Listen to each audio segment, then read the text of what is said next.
सिद्धं शुद्धं परमिय जिणेन्दुवर्णमिचन्दमकलङ्कं गुडरयणभूषणोदयं जीवस्वरूपिणं वोच्यम्। गोमट्टसार जीव कांड ग्रंथराज के स्वाध्याय में काय मार्गणा का जो वर्णन चल रहा है, योग मार्गणा के वर्णन में काय योग का वर्णन चल रहा था।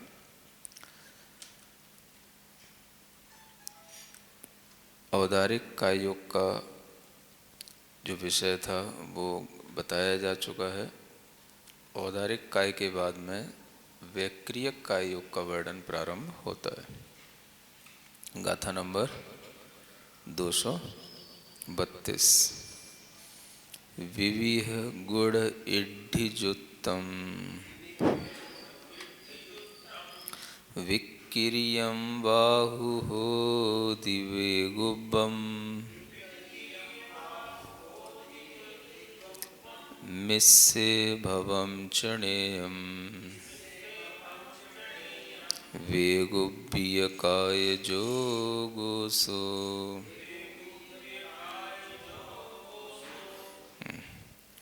यह मिस्से भवम नहीं है, तिस्से भवम चरणेयम ऐसा होगा। कहीं कुछ गलत सा भी रहता है। विविह गुड़ इड्ढिजुत्तम, अनेक प्रकार की गुणों और रिद्धियों से जो युक्त है।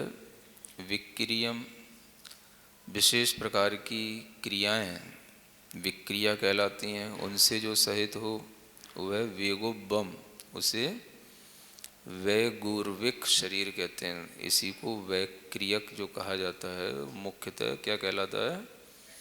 वैगुर्विक, वैगुर्व, वेगुब्बम ये शब्द है। तिस्से भवम चंडेयम, उस वैक्रियक विक्रिया से, उस वैगुर्व से जो भव माने उत्पन्न होता है वो वेगुब्बीय कहलाता है। जैसे उदार से औदारिक बना था, ऐसे ही वैगुर्व शब्द से वैगुर्विक शब्द बनता है। तो उसी को वैगुर्विक काय जोगोसो, वही वैगुर्विक काय योग कहलाता है। इसी को हम वैक्रियक कहने लगते हैं। तो शब्द में थोड़ा सा अंतर भी हमें ध्यान में रखना चाहिए कि वैक्रियक शब्द जो है यह शुद्ध हिंदी का है, लेकिन प्राकृत के अनुसार वैगुर्विक गा आता है, वैगुर्विक शब्द भी बनता है। तो ये किससे बना? जो विक्रिया करने का भाव है या अनेक प्रकार की रिद्धियों से युक्त होने का भाव है, उससे जो सहित होगा उसी का नाम वैक्रियक कहलाएगा। तो अनेक प्रकार के गुण और अनेक प्रकार की रिद्धियाँ, रिद्धियाँ जो आप जानते हैं, जो अणिमा, महिमा, लघिमा, गरिमा, प्राकाम्य, ईशत्व, वशित्व, ये सब काम रूपित्व, ये सब क्या हैं? ये सब रिद्धियाँ हैं और यही उनके गुण कहलाते हैं। और इसके साथ साथ अनेक प्रकार की विक्रिया करना।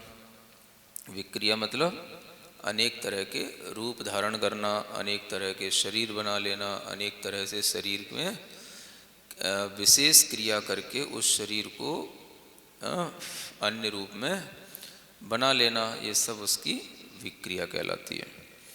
तो इस तरह से जिस शरीर में योग्यता होती है और इस तरह की योग्यता से जो उत्पन्न होता है वो शरीर जो है वो वैक्रियक शरीर कहलाता है।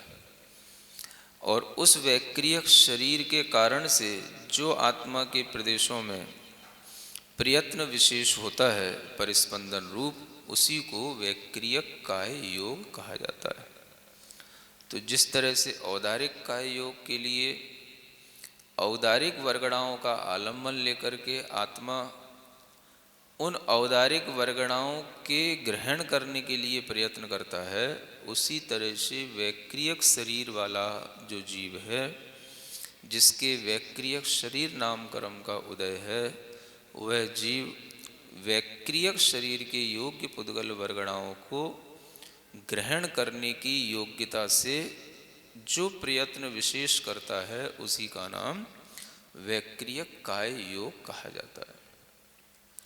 तो अब ये समझ में आना चाहिए कि योग जो होते हैं वो अलग अलग तरह के उन वर्गणाओं के आलंबन के माध्यम से हो जाते हैं, और जो कर्म का उदय है उस कर्म के कारण से उस तरह से वह अलग अलग शरीरों को धारण करता है।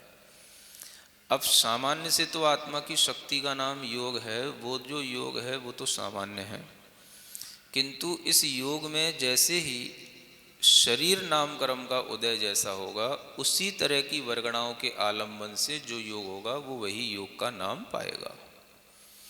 तो वैक्रियक शरीर जिसका बनेगा उसके लिए वैक्रियक शरीर नाम कर्म का उदय होगा, औदारिक शरीर जिसका बनेगा उसके लिए औदारिक शरीर नाम कर्म का उदय होगा। तो जिस तरह से नाम कर्म का उदय होगा उसी तरह का वह शरीर बनाएगा, और उस तरह के शरीर के योग्य जो पुद्गल वर्गणाएं होंगी उनके आलंबन से जो आत्मा के प्रदेशों में परिस्पंदन होगा वह उस संबंधी योग कहलाएगा। तो जो भी देव होते हैं, नारकी होते हैं, इन सब के वैक्रियक शरीर ही होता है, और ये सभी वैक्रियक शरीर नाम कर्म के उदय से वैक्रियक शरीर के योग्य पुद्गल वर्गणाओं का आलंबन लेकर के उसी शरीर की रचना से अपना शरीर बना करके जीवन जीते हैं। तो इसलिए जो है ये वैक्रियक शरीर मुख्य रूप से किसके होता है? देवों के और नारकियों के। अब यह शरीर देव और नारकी के अलावा भी कुछ विक्रियात्मक रूप में औदारिक शरीर वालों के पास में भी देखा जाता है। यद्यपि वह शरीर वैक्रियात्मक औदारिक शरीर कहा जाता है, वैक्रियक शरीर नहीं है, लेकिन वैक्रियक शरीर जैसी कुछ गुणवत्ता उस औदारिक शरीर वाले जीव में भी आ जाती है ना। उसी का वर्णन करने के लिए यहाँ आगे गाथा को कहते हैं, बादर तेऊ वाऊ पंचिंदिय पुण्यगा विकुवन्ति ओरालियम शरीरम विगुब्बड़प्पम हवे जेसिम। बादर तेऊ, बादर अग्नि का एक, बादर वायु का एक, और पंचेंद्रीय पर्याप्तक जीव भी है ना विक्रिया करते हैं, इसलिए उनका औरालियम शरीरम जो औदारिक शरीर है वो विगुब्बड़प्पम हवे तेसिम, उनका वह शरीर विक्रियात्मक कहा जाता है। क्या कहा? अब यहाँ पर उन जीवों के बारे में बताया जा रहा है जो जीव मुख्यतया औदारिक शरीर वाले हैं, और औदारिक शरीर वाले होकर के भी विक्रिया करने की शक्ति धारण करते हैं। तो देखो, एकेंद्रीय जीवों में भी विक्रिया होती है, और वह एकेंद्रीय जो स्थावर जीव हैं उनमें केवल अग्नि का एक और वायु का एक जीव में ही विक्रिया करने की शक्ति है, और उन अग्नि और वायु का एक के साथ भी एक विशेषण जुड़ा है बादर, यानी वो सूक्ष्म भी होते हैं। तो जो सूक्ष्म जीव हैं, सूक्ष्म अग्नि का एक वायु का एक हैं, उनके लिए नहीं कहा जा रहा। जो बादर अग्नि का एक और बादर वायु का एक जीव होते हैं, इनके शरीर भी विक्रिया रूप होता है, यानी ये भी अपने शरीर से विक्रिया करते हैं, आकार बदल करके। इनका मूल आकार तो शरीर का कुछ और होता है, लेकिन ये अपने शरीर को कुछ और आकार में ला करके हमें दिखाई देते हैं, अनुभव में आते हैं। तो ये उनका जो विक्रियात्मक शरीर होता है, यह उनकी एक अपनी विशेष शक्ति के कारण से होता है। तो यह शक्ति केवल पंच स्थावरों में से यह दो ही जीवों में पाई जाती है, अग्नि कायिक में और वायु कायिक में। यानी पृथ्वी कायिक, जल कायिक, वनस्पति कायिक जीवों में विक्रिया नहीं होती, केवल अग्नि कायिक और वायु कायिक जीव ही विक्रिया करते हैं। उदाहरण तो यही है कि जितने भी अग्नि कायिक जीव हैं, ये जब अग्नि उत्पन्न होती है तो इस अग्नि को यह जो है विक्रिया शक्ति के माध्यम से ही बढ़ाते हुए चले जाते हैं। जंगल में जैसे अग्नि लगती है, अग्नि एक बहुत बड़ा रूप धारण करती चली जाती है, ये उनकी वही विक्रिया शक्ति समझना चाहिए। इसी तरीके से वायु में भी जो तूफान आते हैं, तरह तरह की जो बहुत ही कहना चाहिए तीव्र हवाएं चलती हैं, जिसके कारण से वो बहुत कुछ विनाश भी करते चले जाते हैं, ये भी उनकी उस विक्रिया शक्ति का ही परिणाम होता है।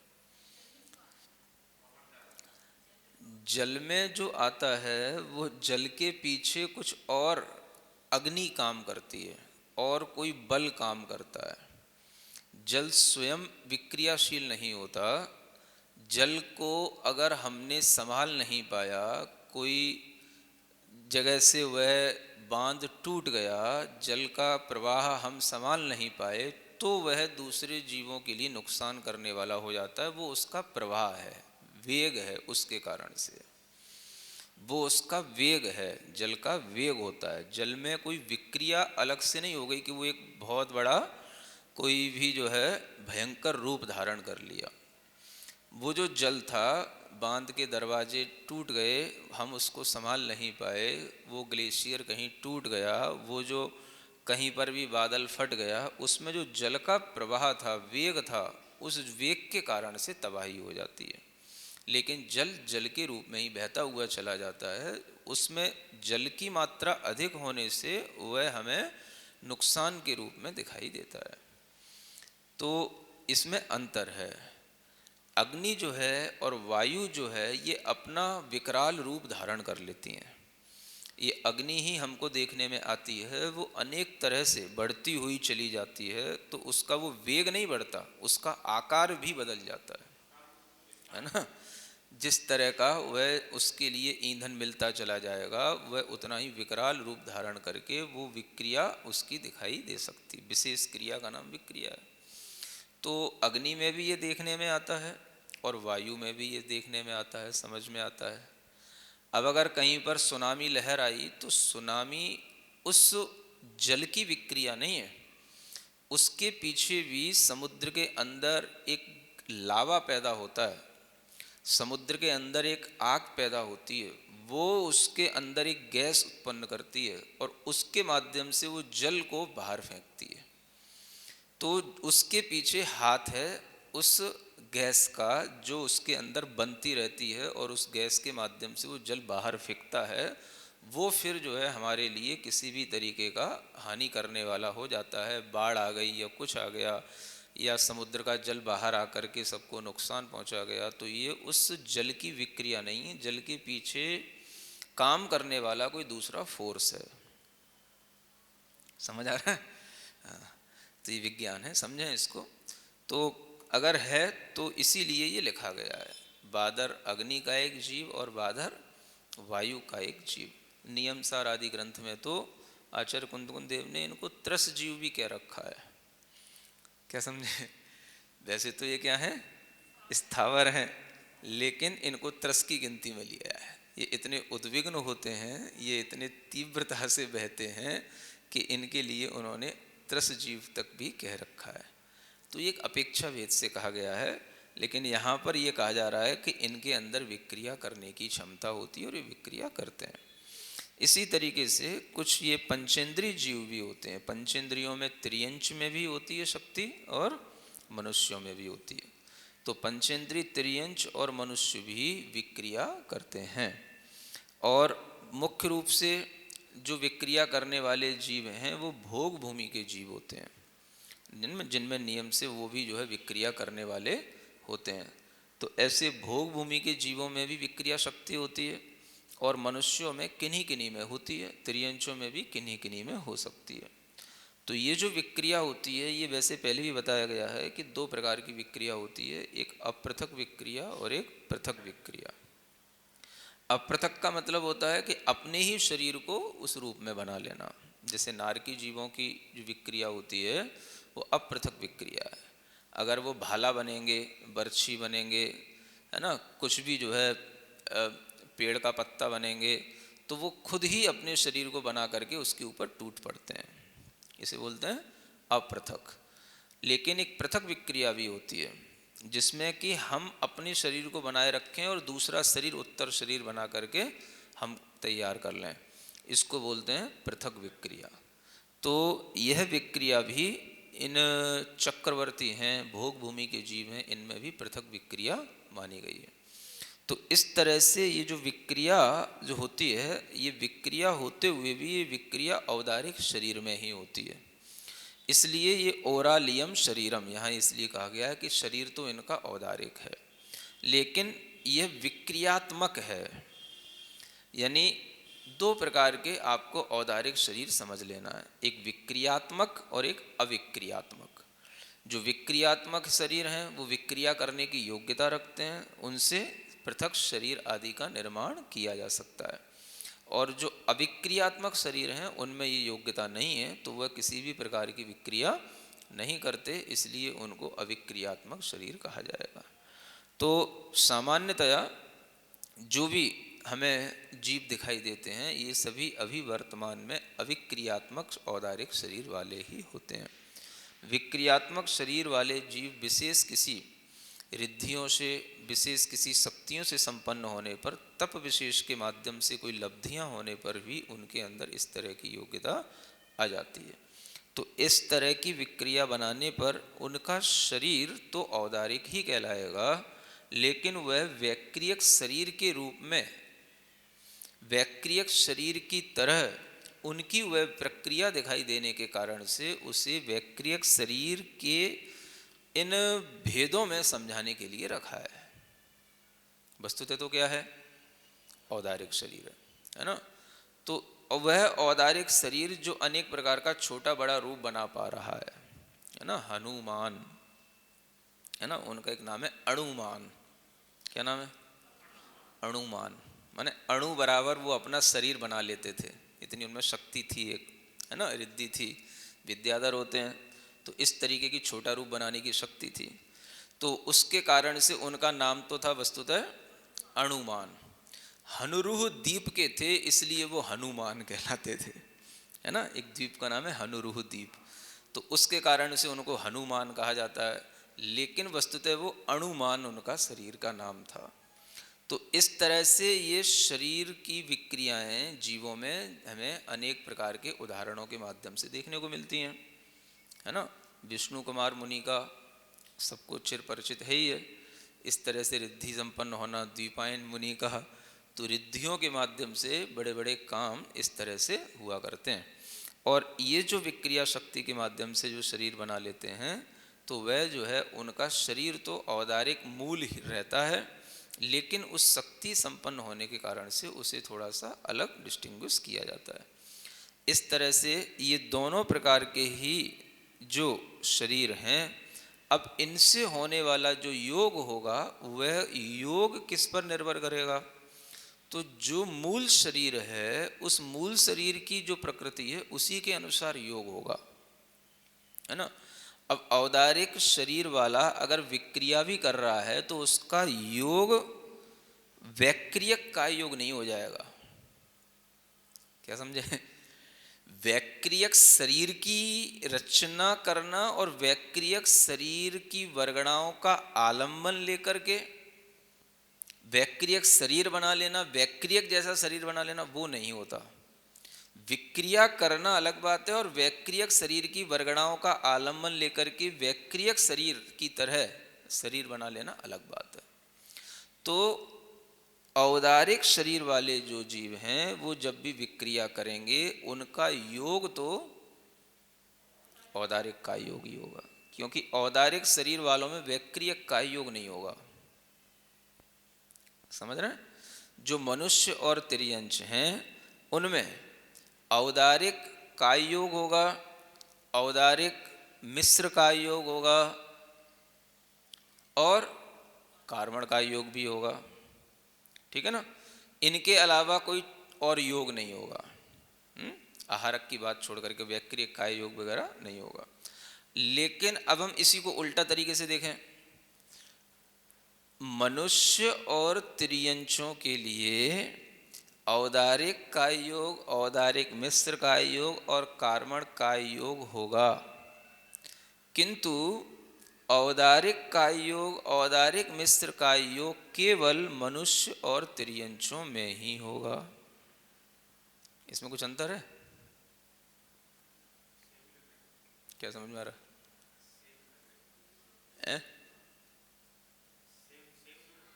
सेम लग रहा है? फिर से सुनो क्या कहा जा रहा है। औदारिक काय योग, औदारिक मिश्र काय योग और कार्मण काय योग मनुष्य तिर्यंचों के होता है। इसका मतलब ये हो गया कि ये काय योग मनुष्यों के भी होते हैं और तिर्यंचों के भी होते हैं। ठीक है ना? अब हमने क्या बोला? मनुष्य और तिर्यंचों के औदारिक और औदारिक मिश्र काय योग होते हैं, है ना? तो औदारिक और औदारिक मिश्र काय योग ये तो नियम से मनुष्य तिर्यंचों के ही होंगे, लेकिन मनुष्य तिर्यंचों के औदारिक औदारिक मिश्र के अलावा अन्य भी योग संभव हैं। जैसे कार्मण काय योग है, समय पड़ेगा तो मनुष्यों के लिए आहारक काय योग है, ये भी संभव है ना? लेकिन औदारिक या औदारिक मिश्र काय योग जब भी होगा तो वह मनुष्य और तिर्यंचों के ही होगा। अब आया समझ में? ऐसा है ना? तो इसी तरीके से वैक्रियक काय योग भी जो है जो होगा वो देव और नारकियों के ही होगा, है ना? तो कहीं कहीं हम शरीर को तो कह सकते हैं कि वैक्रियक शरीर हो गया विक्रिया शक्ति संपन्न होने के कारण से, लेकिन योग जो होगा उसका वो वैक्रियक शरीर काय योग ना हो, वैक्रियक काय योग ना होकर के क्या होगा? औदारिक काय योग होगा। ये ध्यान में रखने वाली बात है। तो जब आपने दूसरा अध्याय का एक सूत्र पढ़ा होगा, है ना, एकादीनी भाज्यानि युगपदे कस्मिन्ना, उसमें भी युगपदे कस्मिन्ना चतुर्भ्य, माने एक साथ चार शरीर हो सकते हैं। तो वो जो है जो चार शरीर होते हैं उनमें औदारिक शरीर भी है, आहारक शरीर भी है, तेजस शरीर भी है और कार्मण शरीर भी। ऐसे हम चार का जोड़ा बना सकते हैं और कथनचित हम उसको औदारिक वैक्रियक तेजस और कार्मण का जोड़ा भी बना सकते हैं, वैक्रियक शरीर कह सकते हैं इस अपेक्षा से जैसे यहाँ कहा जा रहा है। ठीक है ना?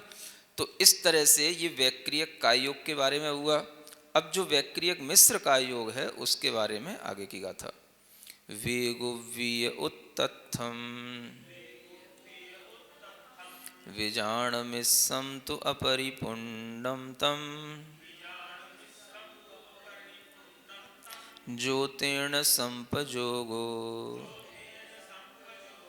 वेगुव्वीयमिस्य जोगोसो।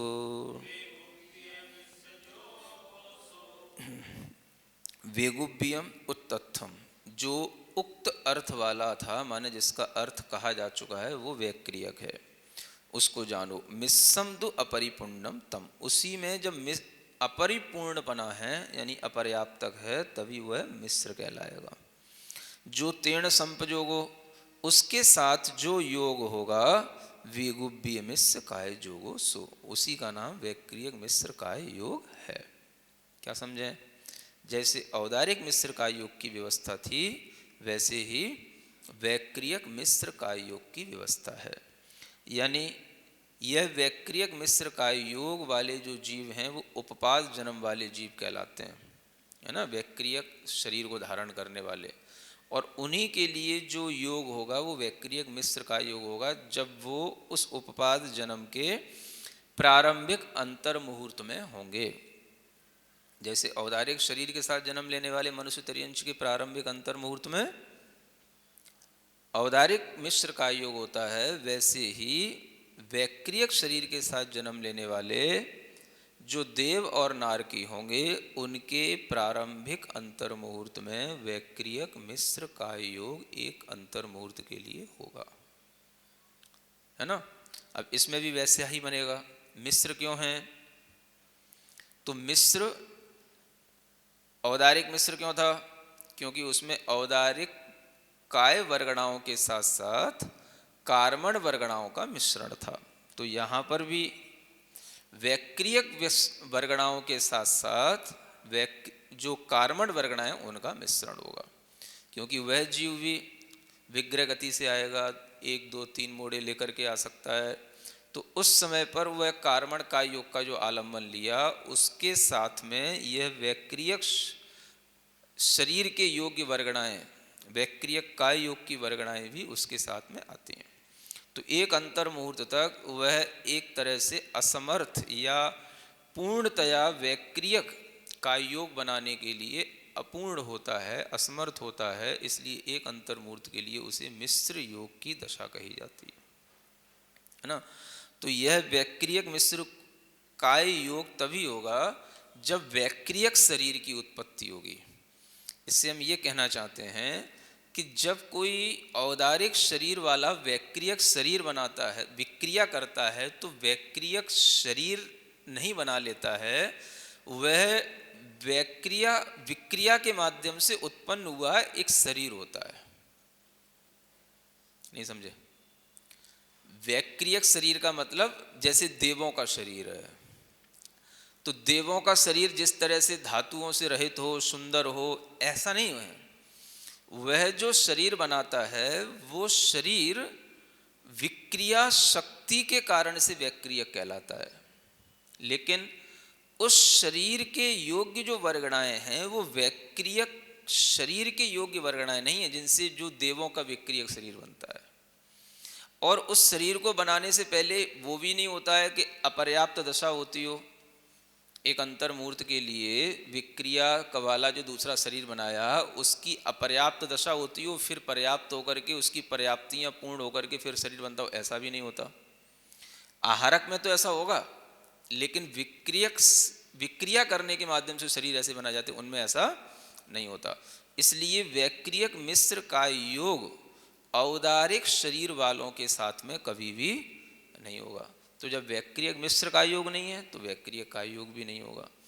इसलिए यहाँ पर यह जानना कि जो विक्रिया करके शरीर बनाना और वैक्रियक शरीर होना, इन दोनों में अंतर है।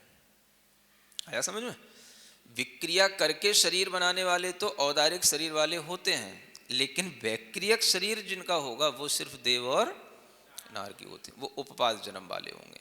उन्हीं के प्रारंभिक अंतर मुहूर्त में ये वैक्रियक मिश्र काय योग होगा। और इस वैक्रियक मिश्र काय योग में इसी तरह की वो पर्याप्तियों की अपूर्णता, माने जब तक शरीर पर्याप्ति पूर्ण नहीं हो जाती तब तक यह वैक्रियक मिश्र काय योग है। वो भी अपना शरीर बनाते हैं, चाहे देव हों चाहे नारकी हों। ये बात अलग है कि उनका शरीर एक अंतर मुहूर्त में बहुत जल्दी बन जाता है, लेकिन उसमें भी वो अपनी 6 पर्याप्तियाँ पूर्ण करते हैं। तो आहार पर्याप्ति, शरीर पर्याप्ति, तो ये इन पर्याप्ति के प्रकरण में बताया था कि जब उनकी शरीर पर्याप्ति पूर्ण हो गई, माने वह जीव पर्याप्तक हो गया। तो शरीर पर्याप्ति से पहले जो अंतर मुहूर्त है वो अपर्याप्तक का काल है, और उस अपर्याप्तक के काल में जो वर्गणाएं आएंगी वो कैसी होंगी? मिश्र होंगी, है ना। वो वैक्रियक काय योग के साथ में कार्मण काय योग से मिश्र जो वर्गणाएं होंगी, इस कारण से वहां पर योग जो होगा वो वैक्रियक मिश्र काय योग कहलाएगा। माने शरीर के कारण से योग का नाम उस तरह का हो जाता है। क्या समझे? शरीर वैसे कारण है, लेकिन उसी कारण से वह योग रूप जो कार्य होता है, इसलिए कारण में कार्य का उपचार करने से उस वैक्रियक शरीर के कारण से जो योग होगा वो कहलाएगा वैक्रियक काय योग। और जिसमें वैक्रियक मिश्र वर्गणाओं का आलंबन लिया जा रहा है उसका नाम होगा वैक्रियक मिश्र काय योग, है ना। तो जिस तरह के वर्गणाओं का आलम्बन लिया जाता है वैसा ही वो योग उस नाम को पाता है। यह कारण में कार्य का उपचार करके जैसे औदारिक के साथ बताया था वैसे ही वैक्रियक के साथ भी समझना। प्रक्रिया एक ही है, काम और नाम अलग अलग हैं। ठीक है ना। इस तरह से ये वैक्रियक शरीर का वर्णन इन 3 गाथाओं में पूर्ण हो जाता है। आगे आहारक शरीर का वर्णन प्रारंभ होगा, उसके लिए आपको अलग से बताया जाएगा। आज के लिए इतना पर्याप्त है।